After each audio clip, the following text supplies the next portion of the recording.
Topic है उसका नाम है एम्पियर्स सर्किटल लॉ। ये लॉ काफ़ी इम्पॉर्टेंट है आपके लिए और 12th क्लास का 4th चैप्टर फिजिक्स का एक बहुत इंपॉर्टेंट टॉपिक है। ठीक है, सबसे पहले इस लॉ को समझने के लिए पहले इसकी स्टेटमेंट देख लेते हैं। तो बात करें इसकी स्टेटमेंट की। ठीक है, स्टेटमेंट क्या है इसकी? It states that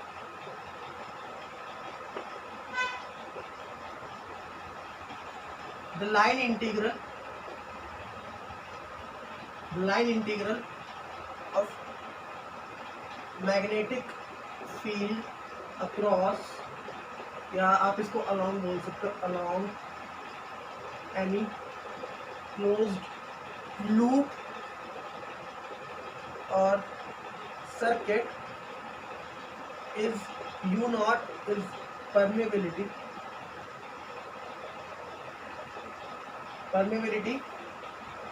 times the amount of current passing through conductor। ठीक है, ये इसकी स्टेटमेंट, इसके ऊपर समझ लेते हैं। देखो सबसे पहले क्या है, यहाँ पे एक आपको वर्ड दिख रहा है लाइन इंटीग्रल। इस पूरे के पूरे रूल को, इस पूरे लॉ को समझने से पहले आपको समझना पड़ेगा लाइन इंटीग्रल क्या होता है। ठीक है, तो बात करें लाइन इंटीग्रल की। लाइन इंटीग्रल किसको बोलते हैं? सपोज करो आपके पास दो पॉइंट्स हैं, पॉइंट ए और पॉइंट बी। कोई ऑब्जेक्ट है, कोई पार्टिकल है, इसी तरीके से पाथ है, कोई ऑब्जेक्ट है, कोई पार्टिकल है जो मूव कर रहा है इस पाथ के अलोंग। तो आप जब मूव करते हो तो आप फोर्स अप्लाई करते हो, तो आप इसके हर एक पॉइंट पे फोर्स की डायरेक्शन में by the use of its tangent. ठीक है, अब आप जिस पॉइंट की बात करते हो, सपोज करो आपने उस पॉइंट पे एक डीएल ले लिया, यानी कि एक लाइन एलिमेंट ले लिया। ठीक है, तो फोर्स इज एफ और डीएल इज लाइन एलिमेंट। तो लाइन इंटीग्रल किसको बोलते हैं? कि आपने इस पूरे के पूरे लाइन के ऊपर फोर्स का लाइन इंटीग्रल निकाल दिया, इसको बोलते हैं लाइन इंटीग्रल। और ये पूरी की पूरी क्वांटिटी आपको वर्क डन देती है। ठीक है, वर्क डन बेसिकली क्या है? From point A to point B. अब बात करें क्लोज इंटीग्रल, मतलब क्या, आपने ए से शुरू किया, आप बी पे गए और वापस कहाँ पे आ गए? ए पर ही। ठीक है, तो इसको बोलेंगे हम लोग क्लोज इंटीग्रल। इसको रिप्रेजेंट कैसे करते हैं? इंटीग्रेशन के साइन के ऊपर ऐसे सर्कल। ठीक है, इसका मतलब होता है ये क्लोज इंटीग्रल है। ठीक है, आप देखते हैं आगे। देखो कि देखो यहाँ पे देखो क्लोज लिखा हुआ है ना, ये क्लोज, एनी क्लोज लूप और सर्किट। ठीक है, तो इसका मतलब क्या है? अगर आपने कोई लूप बनाया है और आपने इस लूप के ऊपर बेसिकली हर एक पॉइंट पे मैग्नेटिक फील्ड की वैल्यू देखी और उस मैग्नेटिक फील्ड का लाइन इंटीग्रल लिया, तो वो लाइन इंटीग्रल किसके बराबर होगा? Mu naught times the amount of current going through the conductor. ठीक है, ये स्टेटमेंट हो गई इसकी, और ये आगे जाके बहुत हेल्प करने वाला है, क्योंकि यहाँ इससे आप तीन चीज़ें पढ़ने वाले हो। पहला होगा स्ट्रेट कंडक्टर, जो आप पहले पढ़ चुके हो, बट उसको बहुत ईजी वे में ये कर देगा, बहुत आसानी से हो जाएगा। दूसरा होगा सोलेनॉइड और तीसरा होगा टॉरॉइड। आज के लेक्चर में हम लोग इन तीन के बारे में बात करने वाले हैं, स्ट्रेट कंडक्टर के बारे में, सोलेनॉइड और टॉरॉइड। अब आगे चलते हैं इसकी डेरिवेशन के ऊपर, या बेसिकली इसको मैथमेटिकली कैसे लिखते हैं। ठीक है,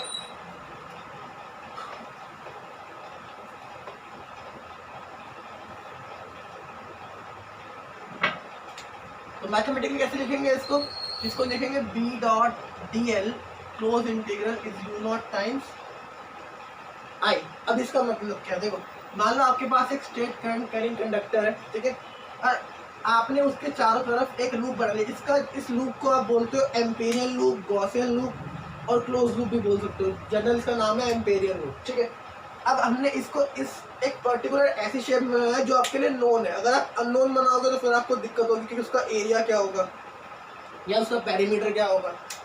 मैंने एक नोन बनाया, सपोज करो इसका मैंने बनाया एक सर्कल, क्योंकि मेरे को इसका एरिया पता है, मेरे को इसका पेरीमीटर पता है। तो अब देखो, सपोज करो इसकी लेंथ है। ठीक है, अब इसमें से आई करंट फ्लो कर रहा है और आपको पता है स्ट्रेट कंडक्टर का हम लोग मैग्नेटिक फील्ड डायरेक्शन कैसे निकालते हैं, थंब में हम लोग रखते हैं करंट की डायरेक्शन में, और ठीक है। तो इसका मतलब इस पॉइंट मैग्नेटिक फील्ड इधर होगी, इस पॉइंट पे इधर ऐसे और ऐसे, ठीक है, ये क्लोज लूप बन रहे हैं, ठीक है। तो दो बात ध्यान रखनी, पहला, और आप या तो फिर आपको जो मैग्नेटिक फील्ड है या फिर जो लाइन इंडिकेटर है वो कहाँ पे देखना है, इसकी बाउंड्री पे, जो लूप आपने बनाया है, यहाँ पे नहीं देख रहे हम लोग कहाँ देख रहे हैं, इसकी बाउंड्री पे।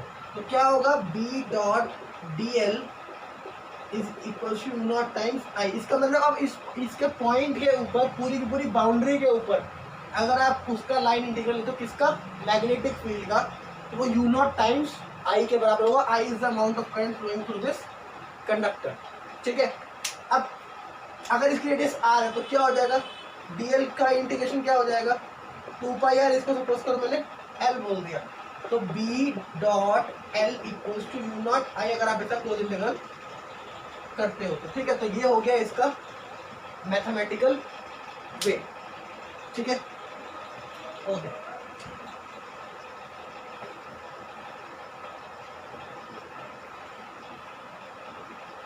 अब हम लोग बात करते हैं इसके एप्लीकेशंस के ऊपर। सबसे पहले देखते हैं स्ट्रेट कंडक्टर के बारे में,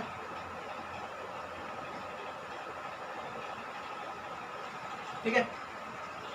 अगर आपने मेरे लास्ट लेक्चर देखे होगा, पता होगा स्ट्रेट कंडक्टर की वैल्यू क्या होती है। हम लोग चेक करने वाले हैं कि एम्पियर्स जो लॉ है वो सही भी है कि नहीं है, ठीक है। तो मतलब अगर होगा तो बी डॉट डी एल का इंटीग्रेशन जो है वो यू नॉट आई के बराबर आना चाहिए। और अगर आपने लास्ट लेक्चर देखे हैं तो बी की वैल्यू क्या होती है स्ट्रेट कंडक्टर के लिए, जाके चेक कीजिए, वैल्यू होती है यू नॉट आई अपॉन में 2 पाई आर। चेक कर सकते हैं, मैं लिंक दे दूंगा डिस्क्रिप्शन में, जाके चेक कीजिए, ठीक है। अब बात करें इस पॉइंट की, तो अगर मान लो ये कंडक्टर है, मैंने ऐसे लूप बनाया, दिस इज आर, तो अगर मैं क्लोज इंटीग्रल लूंगा, ये बी इस तरफ, ये आई करंट फ्लो कर रहा है, so B dot D L equal to mu naught, basically इनको लाना है कि यू नॉट आई के बराबर है कि नहीं, चेक करते हैं। देखो बी डॉट डी एल का मतलब हो गया B D L cos theta. देखो याद होगा कि इस पॉइंट के ऊपर ही हम लोग लेंगे लाइन इंटीग्रल, क्योंकि जहाँ पर बात करेंगे, जैसे इस पॉइंट पर यहाँ पर और यहाँ पर बात करेंगे, तो डी एल और बी जो वो सेम डायरेक्शन में, कॉस थीटा यानी कि B D L cos 0 degree, जो हो जाएगा बी डी एल, ठीक है। अब देखो बी की वैल्यू क्या होती है, यू नॉट आई अपॉन में 2 पाई आर, ठीक है। और साथ में क्या चल रहा है, डी एल। आप इसको इंटीग्रेट करो, यहाँ पे डी एल का क्या बनेगा, B upon 2 pi R into 2 pi R, क्योंकि डी एल का इंटीग्रेशन क्या होता है, कंप्लीट सर्कमफेरेंस बन जाएगा सर्कल का। तो क्या हो गया, सॉरी, यू नॉट आई, ठीक है। तो बी डॉट डी एल की वैल्यू क्या आ गई लास्ट में, यू नॉट आई। ये बात प्रूव करती है कि जो आपका एम्पियर्स लॉ है वो सही है। आपको आगे जाके पता लगेगा ये गलत नहीं है, बट ये अभी इनकम्प्लीट है। चैप्टर नंबर 8 में आप जानेंगे कि ये इनकम्प्लीट है, गलत नहीं है, कंप्लीट नहीं है, ठीक है, ओके। नेक्स्ट हम लोग चलते हैं सोलेनॉइड के ऊपर।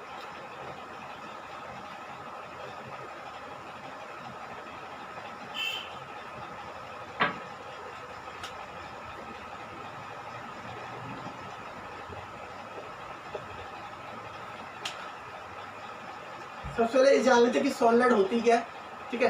सोलेनॉइड क्या है, बेसिकली एक वायर को आपने कई बार ऐसे रोटेट कर दिया है, जैसे सपोज करो ये आपकी वायर है, आपने इस वायर को कई बार ऐसे स्प्रिंग की तरह रोटेट कर दिया, इसी शेप को बोलते हैं सोलेनॉइड, ठीक है। इसको आप बोल सकते हो ऐसे, जैसे क्लोज रिंग आपने बहुत सारी साथ में रख दी है, ठीक है, तो इसी को बोलते हैं सोलेनॉइड, ठीक है। इसकी डेफिनेशन आप लोग बुक में देख लेना, काफ़ी आसान है, ऐसा कुछ नहीं है। हमारा जो मेन यहाँ पे फोकस है वो है कि हमको इसके किसी भी अंदर वाले पॉइंट पर निकालना है क्या, मैग्नेटिक फील्ड की वैल्यू क्या होगी। We need to calculate value of B inside any point on solenoid. ये हमारा बेसिकली मोटिव है, करना क्या है, ठीक है। तो इसकी डेरिवेशन शुरू करते हैं, एग्जाम में आती है 3 नंबर की डेरिवेशन। ठीक है, सबसे पहले आप लोग देखो, चलो जो हम लोग करने वाले हैं वो, इसको आप लोग स्ट्रेट भी बोलते हो, स्ट्रेट सोलेनॉइड। ठीक है, हम लोग सबसे पहले क्या करेंगे, एक सोलेनॉइड मान लेंगे यहाँ पे। ठीक है, और मैंने क्या किया है, जैसे सपोज करो ऐसे है सोलेनॉइड, मैंने इसको बीच में से कट कर दिया।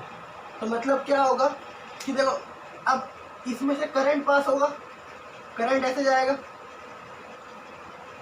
ठीक है, अब एक बात देखो, अगर करंट दो तरीके से पास हो गया तो ऐसे या फिर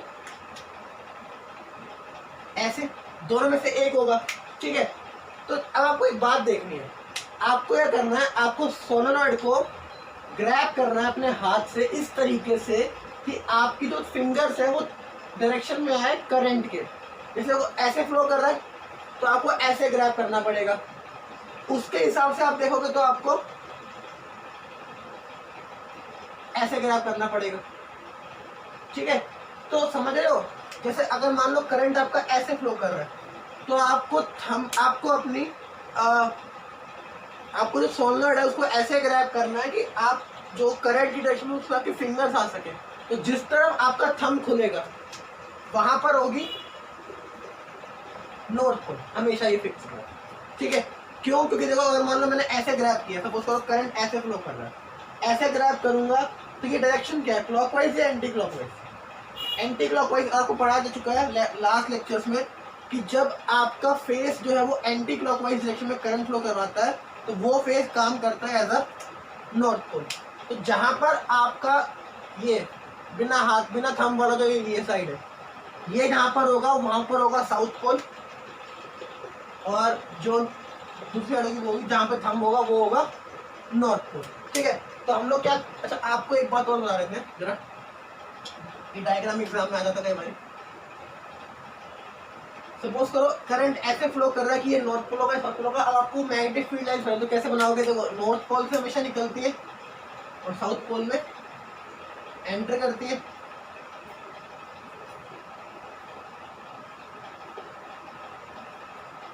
ठीक है, तो डायरेक्शन कैसे दोगे, नॉर्थ पोल से निकलती है साउथ पोल में जा रही है।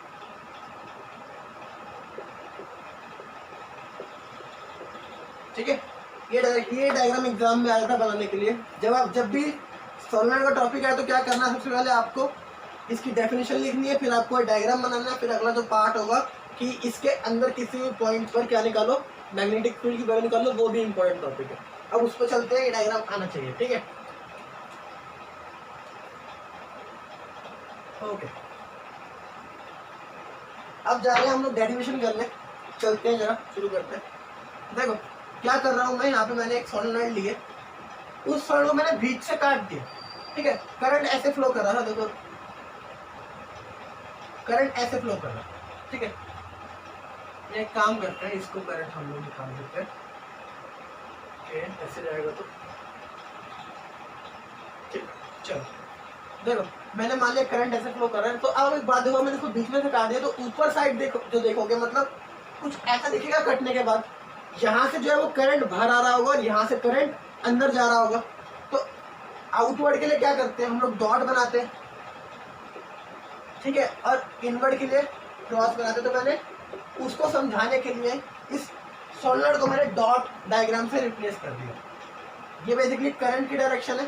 ठीक है, और मैग्नेटिक, अब आप क्या करोगे, अपनी मर्जी से यहाँ पर एक एम्पीरियल लूप लोगे। मैं एक एम्पीरियल लूप ले रहा हूँ ये। ठीक है, सपोज करो इसकी लेंथ है L, ठीक है, और इसकी लेंथ है A, this is also L, this is A। ठीक है, ये क्या किया मैंने, यहाँ पर एक एम्पीरियल लूप को ड्रॉ किया। ठीक है, अब इसको नाम देते हैं A D। तो करंट ऐसे बाहर आ रहा है, इसका मतलब क्या हो गया, ये एक्ट करेगा ऐसा, ये एक्ट करेगा एज साउथ पोल, मतलब मैग्नेटिक फील्ड यहाँ से आ रही होंगी। ठीक है, so this is direction of B. ठीक है, और याद रखना बी की डायरेक्शन में हम लोग डीएल लेंगे। तो अब मेरे को अगर लिखना है, देखो ए, मुझे लिखना पड़ेगा A D C D A B dot D L, ये बराबर होगा यू नॉट आई के by using ampere circular law. ठीक है, अब आप इसको क्या लिख सकते हो, इसको एक सेकंड हटा देते हैं, इसको आप देखो 4 पार्ट में लिख सकते हो। ए से डी B1.dl प्लस डी से सी B2.dl प्लस सी से बी B3.dl प्लस बी से ए B4.dl। ठीक है, तो मैंने इस पूरे के पूरे सर्कल को या पूरे के पूरी क्लोज फिगर को मैंने 4 पार्ट में, तब भी देखो सारे के सारे क्लोज लिए आपस में मिलाने के बाद। ठीक है, तो अब देखो B1 की बात करूं तो मैं, ये है AD।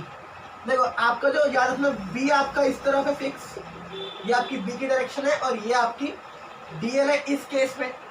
और B.dl का मतलब होता है BDL cos थीटा। इस केस में DL और B में कितना एंगल है, 90 डिग्री। इसका मतलब ये होल क्वांटिटी 0 हो गई।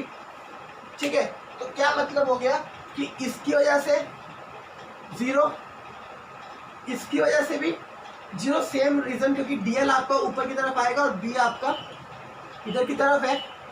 ठीक है, अब बात करें इन 2 पॉइंट्स की। ठीक है, बाहर देखो क्या है, बाहर मैग्नेटिक फील्ड नहीं होती। ठीक है, बाहर जो है वो आपकी मैग्नेटिक फील्ड नहीं होती है, आप ऐसे बोल सकते हो बाहर करंट नहीं होता।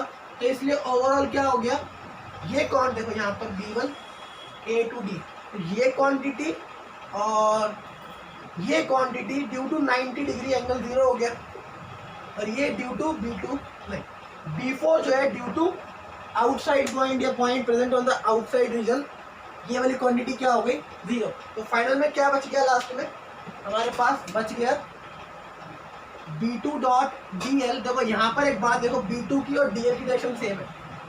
ठीक है, तो क्या हो जाएगा, इंटीग्रेशन होगी तो B2.dl इंटीग्रेशन। अब इंटीग्रेशन क्या है, देखो यहाँ पे देखो cos आएगा, cos 0 डिग्री इज 1, तो B2.dl। अब ये लेंथ क्या है यहाँ पर L, तो ये हो जाएगा B2 टाइम्स L। तो फाइनल क्या हो जाएगा, B2L equals to U0 I। B2 क्या हो जाएगा, U0 I बाय में L। तो ये वैल्यू होगी किसकी, मैग्नेटिक फील्ड की। एक बात ओके। इसके अलावा देखो यहाँ पर टर्न्स होते हैं बहुत सारे सोलेनॉइड में। ठीक है, तो सपोज करो उसके पास n टर्न्स है, तो इस हिसाब से पूरे के पूरे सोलेनॉइड में n टर्न्स है, और स्मॉल n क्या रिप्रेजेंट कर रहा है, number of turns per unit length, number of turns per unit length. इसको कैसा मतलब हो गया n बाय, इसकी सपोज करो पूरी की पूरी लेंथ l है, तो इसको आप लिख सकते हो स्मॉल l, एक ही बात है कैपिटल। तो B2 क्या हो जाएगा, देखो अगर ये सिंगल टर्न के लिए हो गया, फॉर n टर्न्स क्या हो जाएगा, U0 n I अपॉन में L, n अपॉन में L की वैल्यू क्या है, U0 n I, तो B हो जाएगा U0 n I। अब एक इम्पॉर्टेंट बात, बच्चे गलती क्या करते हैं, स्मॉल n और कैपिटल L में कंफ्यूज होते हैं। फॉर्मूले में यहाँ पर अगर नीचे L नहीं है तो यहाँ पे कैपिटल N नहीं आएगा, यहाँ पे स्मॉल n आएगा। Small n is number of turns per unit length. इस बात का खास ध्यान रखना, क्योंकि बच्चे गलती करते हैं मैक्सिमम, सोचते हैं कैपिटल N आएगा और नीचे L भी नहीं आएगा तो काम चल जाएगा। ऐसा नहीं होता, अगर कैपिटल N है तो नीचे L आएगा। ठीक है, ओके। अब हम लोग चलने वाले हैं, इसके अलावा इसमें क्या रह गया, ओके। इसका एक बात तो बता दी रहेगी, देखते हैं उसको। देखो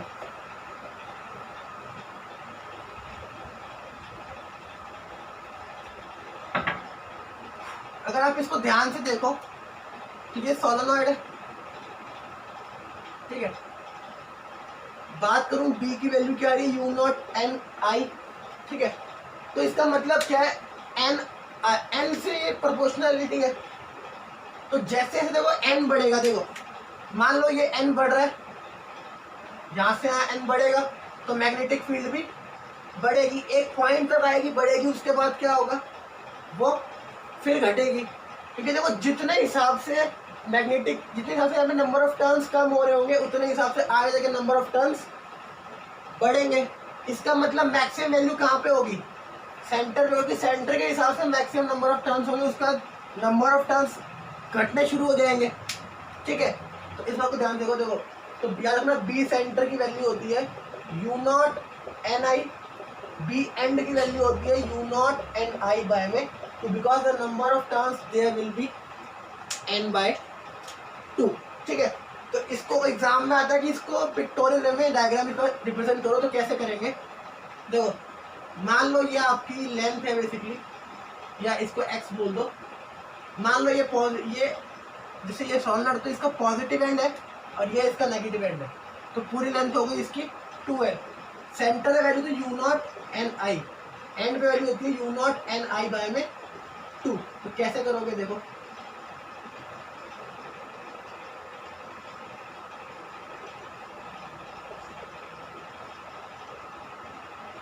ठीक है, तो ये डायग्राम हो गया, रिप्रेजेंट करने का तरीका हो गया इसका, ये एग्जाम में आता है बनाने को। ठीक है, यहाँ पे आपका सॉलिनॉइड खत्म होता है। अगला जो टॉपिक है हम लोग करते हैं वो है टोरॉइड। ठीक है, शुरू करते हैं इसको।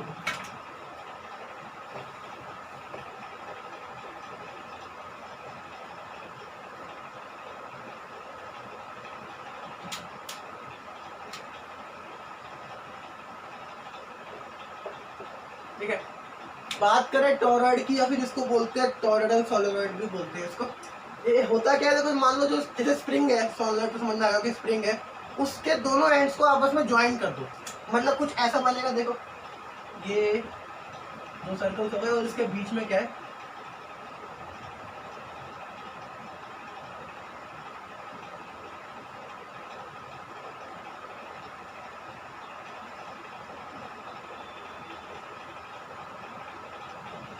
इसके बीच में देखो क्या है, जैसे ये स्प्रिंग को मैंने दोनों एंड से जोड़ दिया। ठीक है, मान लो इसके दो एंड्स यहाँ पे खुले हुए हैं, एक में करंट आ रहा है और एक में करंट आई, और ये आई, देखो आई ऐसे घूम रहा है पूरे, तभी तो सोलनॉइड काम करेगा। तो आप ध्यान से देखो, तो इस फिगर को, जैसे फिगर दिख रही है, इसको बोलते हैं कोई भी ऐसे सोलनॉइड जो कि जिसके दोनों एंड्स ऐसे बोल सकते हो कि वो सर्कुलर शेप में बेंड हो, जो सोलनॉइड सर्कुलर शेप में बेंड हो उसको बोलते हैं टोरॉइड।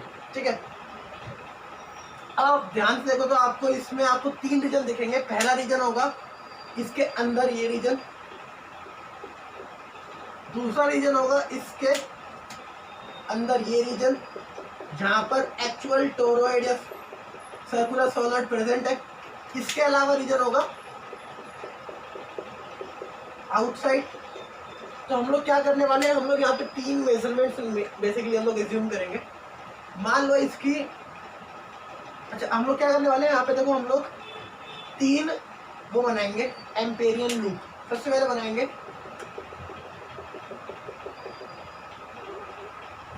ठीक है, हम लोगों ने एक एम्पेरियन लूप बनाया, यहाँ पे सेंटर है, इसकी वैल्यू मान लो सपोज करो ये R1 है।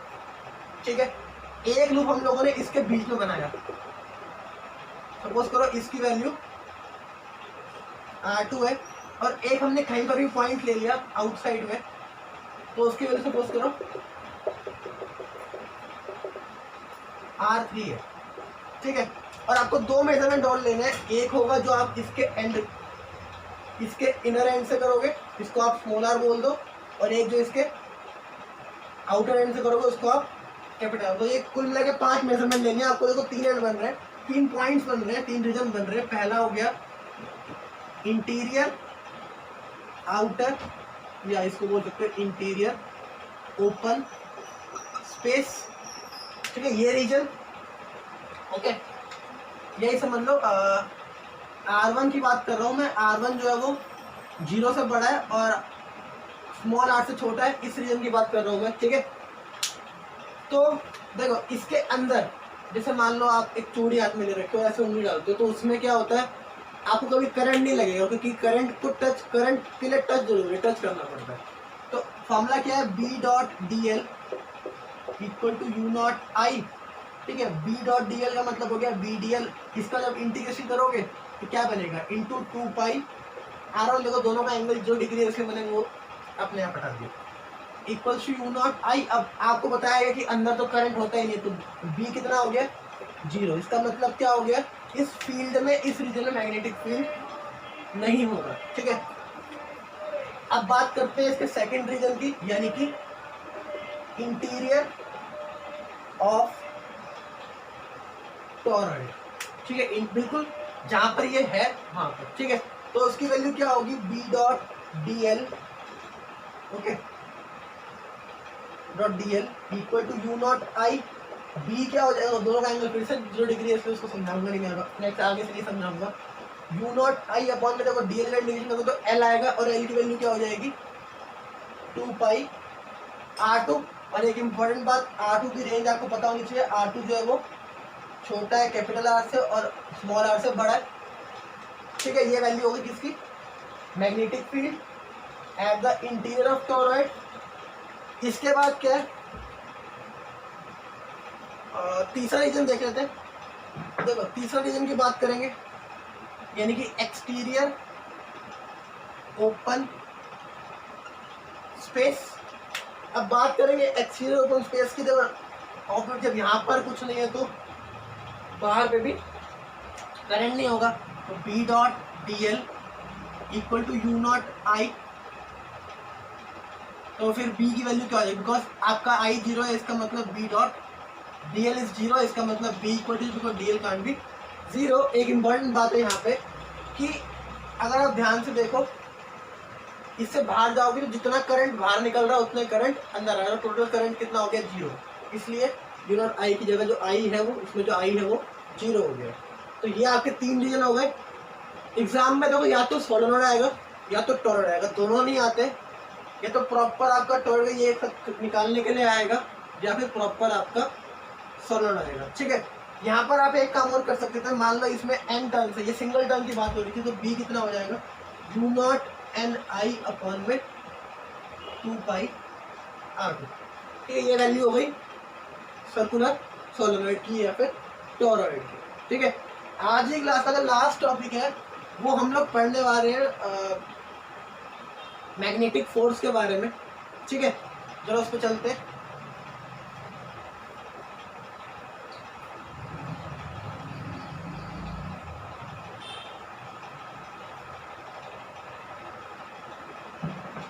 जो टॉपिक है आज का वो टॉपिक है वो नेक्स्ट है, वो है मैग्नेटिक फोर्स, ठीक है। फर्स्ट चैप्टर हम लोग पढ़ चुके हैं। फर्स्ट चैप्टर में क्या था कि पहले आपको कूलम्स में पढ़ा था, जिसका मतलब क्या, पहले आपको फोर्स सिखाया जाता है, फिर आपको इलेक्ट्रिक फील्ड से इंट्रोड्यूस किया जाता है। यहाँ पे भी कुछ ऐसा ही है बट उल्टे तरीके से, पहले आपको मैग्नेटिक फील्ड पढ़ाई जाती है, फिर आपको मैग्नेटिक फोर्स से इंट्रोडक्शन कराया जाता है, ठीक है।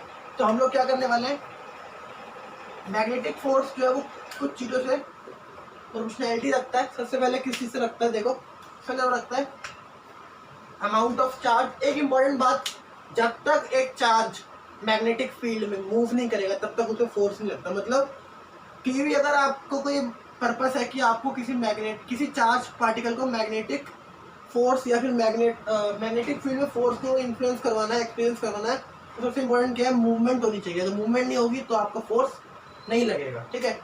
बात करेंगे चार्ज होना चाहिए, दूसरी बात है इसकी मैग्नेटिक फील्ड प्रेजेंट होनी चाहिए, तीसरी बट सबसे इम्पोर्टेंट बात कि उसके पास परपेंडिकुलर कंपोनेंट होना चाहिए।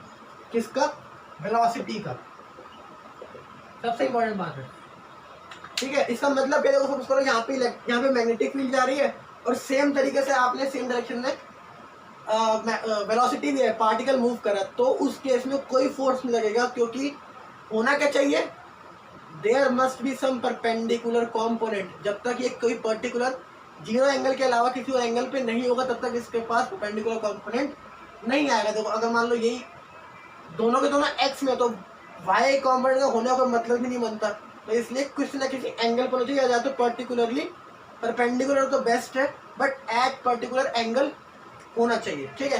तो वैल्यू देखो क्या हो जाएगी, इसको आप बोल सकते हो v, इसको आप बोल सकते हो v परपेंडिकुलर, या ऐसा बोल सकते हो अगर मान लो ये आपके x और y एक्सिस है, यहाँ पे आपका v यानी कि वेलोसिटी यानी कि पार्टिकल ट्रैवल कर रहा है, तो ये थीटा एंगल है, तो ये हो जाएगा v cos थीटा और ये हो जाएगा v, इसको बोलते हैं पैरेलल कंपोनेंट और इसको बोलते हैं परपेंडिकुलर कंपोनेंट। तो इसका मतलब किसके बराबर हो गया, v sin थीटा।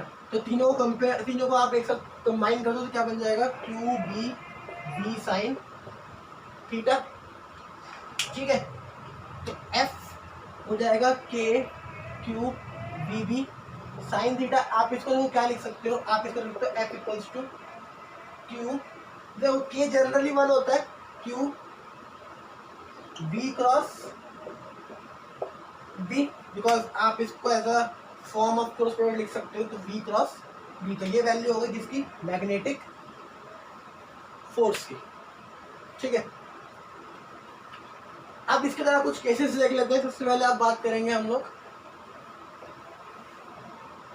जब मान लो वेलोसिटी या फिर पार्टिकल और मैग्नेटिक फील्ड सेम डायरेक्शन में, सपोज करो बी भी इधर है और वी यानी पार्टिकल भी इधर मूव कर रहा है, तो थीटा कितना हो जाएगा 0 डिग्री। इसका मतलब क्या हो गया, एफ कितना हो जाएगा Q V B sine 0 degree is 0। इसका मतलब अगर एक पार्टिकल मूव करेगा in the direction of magnetic field तो उसके ऊपर कोई मैग्नेटिक फोर्स नहीं लगेगा, ठीक है। ये हो गया फर्स्ट केस। बात करें सेकंड केस की, सपोज करो मान लेते हैं थीटा इज 90 डिग्री। देखो यहाँ पर एक केस और हो सकता है, वो इसके साथ चल रहा हो या इसके अगेंस्ट चल रहा हो, तो उस केस में क्या होगा, एंगल इज 180 डिग्री, ठीक है, तब भी बिकॉज साइन 180 इज 0, तो वही केस होगा, ठीक है। Theta is equals to 90 degree, तो क्या हो जाएगा F equals to Q V B sine 90, value क्या हो जाएगी क्यू वी टाइम्स बी। तो this is the value of maximum force. अगर एक चार्ज पार्टिकल मैग्नेटिक फील्ड के रीजन में घूम रहा है वेलोसिटी v के साथ और उसके पास चार्ज q है और उस मैग्नेटिक फील्ड की वैल्यू b है, तो वो पार्टिकल मैक्सिमम जो है फोर्स क्यू वी भी एक्सपीरियंस कर सकता है, ठीक है। अब हम लोग चल रहे हैं इस क्लास के लास्ट टॉपिक के ऊपर, ठीक है। चलो, जिस टॉपिक का नाम है लॉरेंस फोर्स। अब बात करें लॉरेंस फोर्स की, जो लॉरेंस फोर्स क्या है कि किसी भी चार्ज पार्टिकल के ऊपर अगर वो इलेक्ट्रिक फील्ड और मैग्नेटिक फील्ड, अब हम लोग इलेक्ट्रिक फील्ड और मैग्नेटिक फील्ड को अलग अलग करके पढ़ चुके हैं कि इलेक्ट्रिक फील्ड होगी तो देखो इतना फोर्स लगता है, ये हम लोग पहले पढ़ चुके हैं।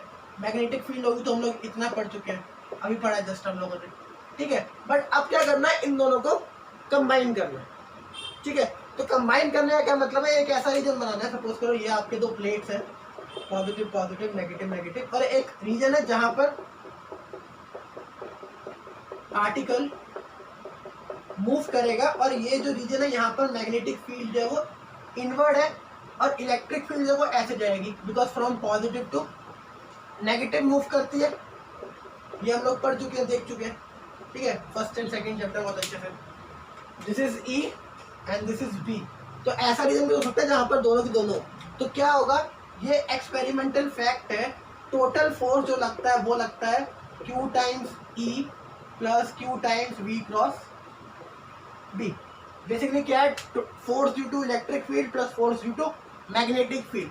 तो दोनों में क्या कॉमन आ रहा है, Q E plus V cross B।